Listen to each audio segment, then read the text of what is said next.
राधानगरी तालुक्याच्या नागरी भागासह धरण पाणलोट क्षेत्रात आज पहाटेपासून वादळी वाऱ्यासह जोरदार पाऊस सुरू आहे.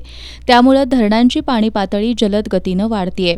राधानगरी धरणाची पाणी पातळी 342.90 फूट इतकी झाली आहे. धरणाची पाणी पातळी 347 फूट झाल्यानंतर धरण ओव्हरफ्लो होऊन धरणाचे स्वयंचलित दरवाजे उघडू लागतात. धरण ओव्हरफ्लो होण्यासाठी 4 फूट पाणी पातळी कमी आहे. आज दुपारी 4 पर्यंत 7,504.48 दशलक्ष घनफूट झालंय. धरण 90.5% इतकं भरलंय. सकाळी 6 ते दुपारी 4 पर्यंत धरण पाणलोट क्षेत्रात 49 मिलीमीटर पाऊस झाला. 24 तासात 137 मिलीमीटर पाऊस झाला. तर 1 जूनपासून आज अखेर एकूण पाऊस 2,603 मिलीमीटर झालाय.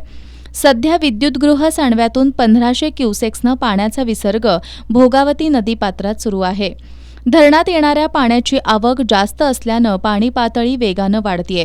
पावसाचा जोर कायम राहिल्यास बुधवारी सायंकाळपर्यंत धरण पूर्ण क्षमतेनं भरण्याचा अंदाज आहे.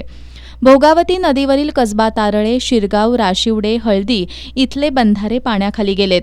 काळम्मावाडी इथल्या दूधगंगा धरणाची 638.50 फूटपर्यंत संचय पातळी असून धरण 482.57 फूट इतकं भरलंय. धरण पाणलोट क्षेत्रात दिवसभरातील 8 तासांमध्ये 12 मिलीमीटर पाऊस झालाय. तर एकूण पाऊस 79 मिलीमीटर नोंदलाय. धरणाचा पाणीसाठा 17.3 टीएमसी झालाय. धरण 67.10% भरलंय. धरणातून विसर्ग बंद आहे. धामोड इथल्या तुळशी धरण पाणलोट क्षेत्रात 24 तासात 146 मिलीमीटर पाऊस झालाय. तर एकूण पाऊस 2183 मिलीमीटर झालाय.